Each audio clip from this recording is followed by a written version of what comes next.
மாவட்ட ரீதியாக கட்டமைப்பு இல்லை நீங்கள போட்டாச்சுல, இனி ஊடகத்தில் உட்காந்து உங்களால் இஷ்டத்துக்கு வளர முடியுமா? மூத்த பத்திரிகையாளர், அரசியல் விமர்சகர், 1000 பேர்னு சொல்லி பேரில் உட்காந்துக்கிட்டு அளந்து அளந்து விட்டுக்கிட்டு இருந்தீங்கல்ல, இப்போ இறங்கி அடிக்கிறாங்கல்ல பசங்க. சின்ன பசங்க நீங்கள்ல, சின்ன பசங்கள்ட்ட தான் கேவலப்பட்டு நிற்கிறீங்க. இன்றைக்கி 2 நாளாக நான் பார்த்துட்டு இருக்கேன் ஊடகத்தில். மூத்த பத்திரிகையாளர்லாம் இன்றைக்கி பின்வாங்குறாங்க. நான் ஆதரவு தெரிவிக்க மாட்டேன், இனிமேல் நான் விஜய்க்கு ஆதரவாக பேச மாட்டேன்னு ஒரு மூத்த பத்திரிகையாளர் நீங்கள் பேட்டி கொடுத்துருக்காரு.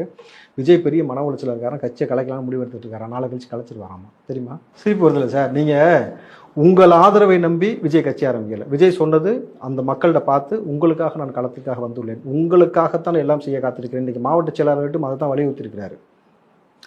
அப்போ அதில் மாவட்ட செயலாளர்களுக்கும் நம்ம சொல்ல வேண்டிய அவசியம் என்ன இருக்குனாக்கா, இந்த இடத்துல நம்ம பேசணும். விஜய் தான் உங்களை அங்கீகரித்தார். அந்த விஜயை நீங்கள் கேவலப்படுத்தக்கூடிய வேலையை எந்த இடத்துலையும் செய்யாமல் இருக்கணும். ஏன்னா நீங்கள் இப்போ போரூர் டோலாக இருக்கட்டும், மதுரையில் இருக்கட்டும், பல இடத்துல ஜேசிபி வச்சு மாலை போட்டு பல இடத்துல வந்து